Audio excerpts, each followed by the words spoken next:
Vijayawada new రాజరాజేశ్వరిపేటలో diarrhoea tension పెడుతోంది. బాధితుల సంఖ్య పెరుగుతుండటంతో స్థానికుల్లో ఆందోళన మొదలైంది. ప్రస్తుతం ఆసుపత్రుల్లో 60కి పైగా చికిత్స పొందుతుండగా 20 మంది డిశ్చార్జ్ అయ్యారు. బాధితులు మాత్రం ఆసుపత్రులకు క్యూ కడుతూనే ఉన్నారు.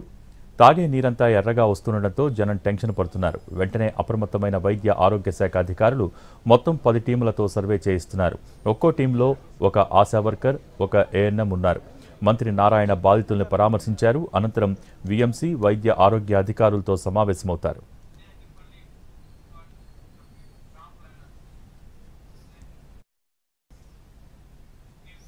విజయవాడ న్యూ రాజరాజేశ్వరిపేటలో డయేరియా టెన్షన్ పెడుతోంది. బాధితుల సంఖ్య పెరుగుతుండటంతో స్థానికుల్లో ఆందోళన మొదలైంది. దీనికి సంబంధించి పూర్తి సమాచారం మా ప్రతినిధి రాము లైవ్ ద్వారా అందించేందుకు సిద్ధంగా ఉన్నారు. రాము, ఓవర్ టు యు.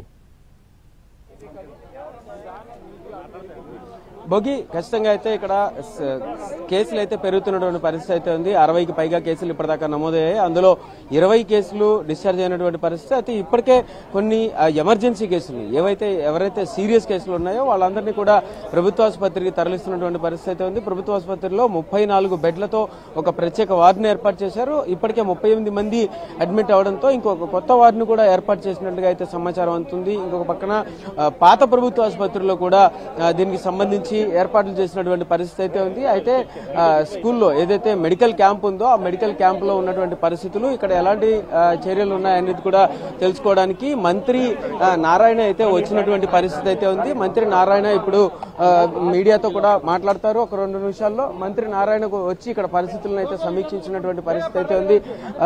మంత్రి నారాయణ కూడా ఇక్కడ పరిస్థితులను సమీక్షించి ఇక్కడ కండిషన్ ఎలా ఉంది, అందరితో ఎలా ఉంది ఏమిటి అనే దాన్ని కూడా అడిగి తెలుసుకున్నటువంటి పరిస్థితి అయితే ఉంది.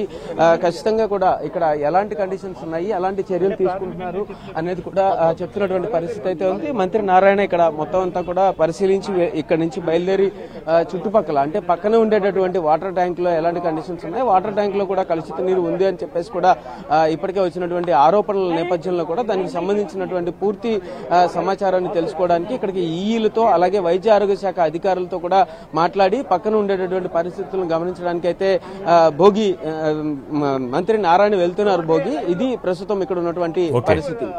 థాంక్యూ రాము.